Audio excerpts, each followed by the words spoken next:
शिवसेना उबाठा पक्षातील 6 खासदारांच्या फुटीनंतर पक्षप्रमुख उद्धव ठाकरे यांनी बंडखोर खासदारांच्या मतदारसंघात सभा घेण्याचा धडाका लावला आहे. त्याच पार्श्वभूमीवर हिंगोली येथे आयोजित निष्ठेची वज्रमुठ कार्यकर्त्यांच्या मेळाव्यात त्यांनी बंडखोर खासदारांसह सत्ताधाऱ्यांवर जोरदार टीका केली.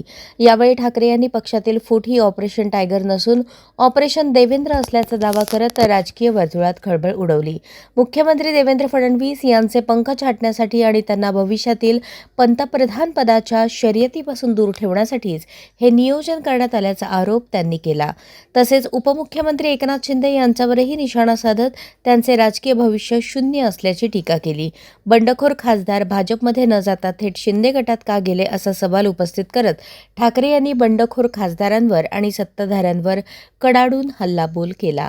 जमलेल्या माझ्या कट्टर कडवट निष्ठावंत शिवसैनिक बांधवांनो, भगिनींनो आणि मातांनो, मी आज सकाळपासून शिवसैनिकांना भेटतोय,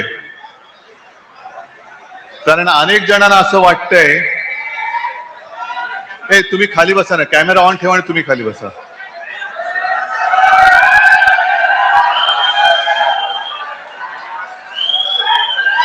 अनेक जणांना असं वाटतंय की एक 2-5 खासदार फोडले,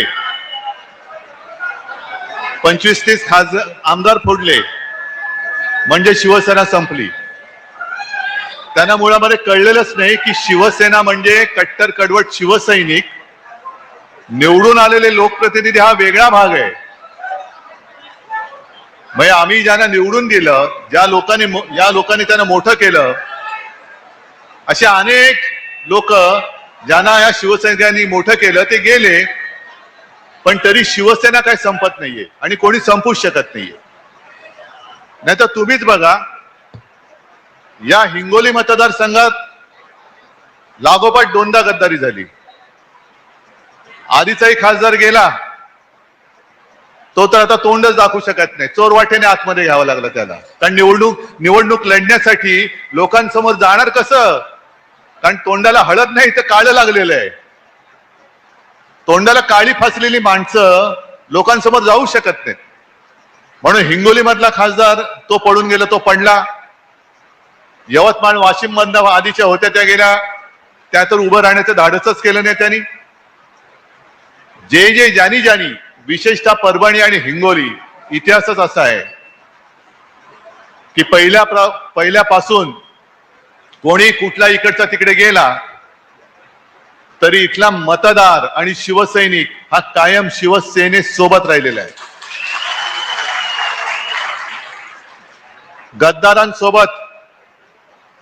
आणि जी मिंदे सेना आहे, नमक हराम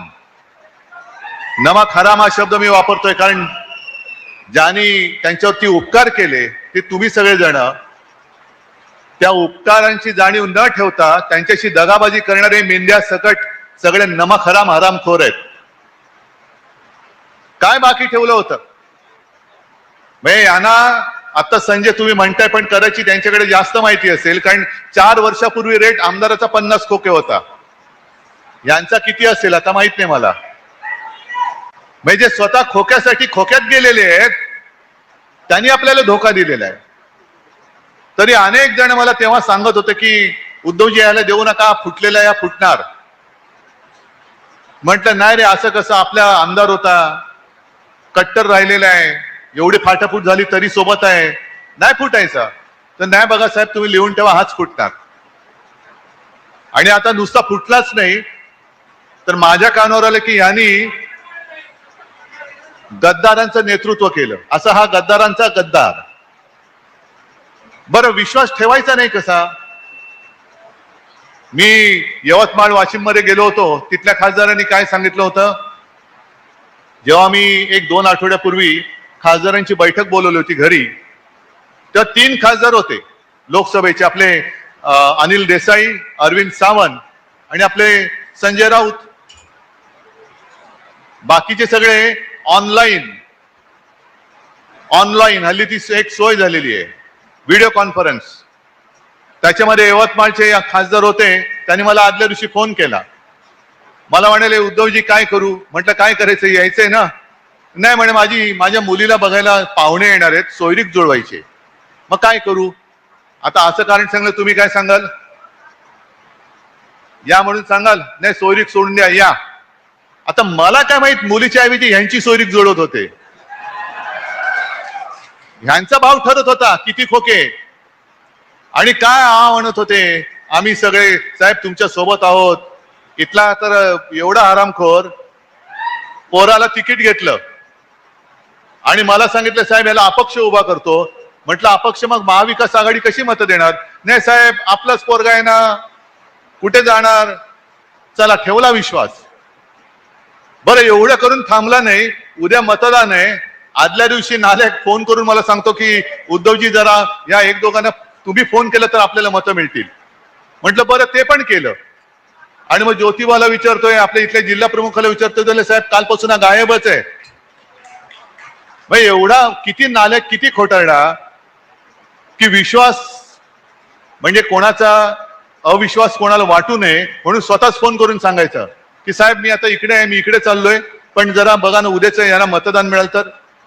मग एवढा नालायकपणा ज्याच्या रक्तामध्ये भिनलेला आहे, एवढी गद्दारी ज्याच्या रक्तात भिनले, मला तर लाज वाटते की अशी गद्दार माणसं, ही माझी चूक आहे म्हणून मी तुमची माफी मागतो की मी हे बुजगावणं उभं केलं होतं. हे बुजगावणं होतं म्हणजे अक्षरशः लिलावात जशी उभे राहतात तशी ही त्यांना काय शब्द वापरायचा तो वापरा. कारण हल्ली शिवीगाळी, एका मुंबईच्या खासदारानं पत्रकारानं शिवीगाळी केली, कहर झाला. ही सगळी लोक बुरका घालून आपल्यात वावरत होती. म्हणजे वाघाचं कातड पांघरलेले हे लांडगे होते, कोल्हे होते, गाढवं होती.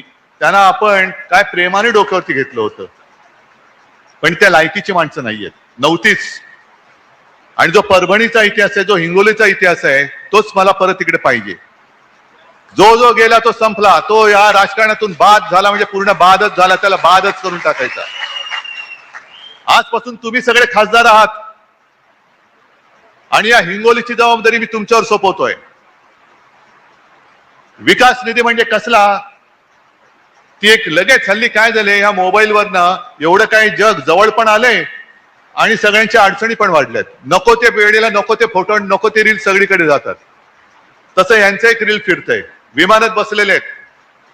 कुठून आणला हा पैसा, चार्टर्ड विमान. तुम्ही दादानो कधीतरी विमानतळ तरी पाहिलंय का. माझा शेतकरी जो त्याला म्हणजे मराठवाड्यातला शेतकरी लातूरचाच, ज्याच्याकडे बैल नाही, पत्नीला नांगराला जोडून तो शेती करतोय आणि हे विकास करायला नालायक लोक तिकडे जात आहेत. का, ते शेतकऱ्याचा पहिला विकास कर.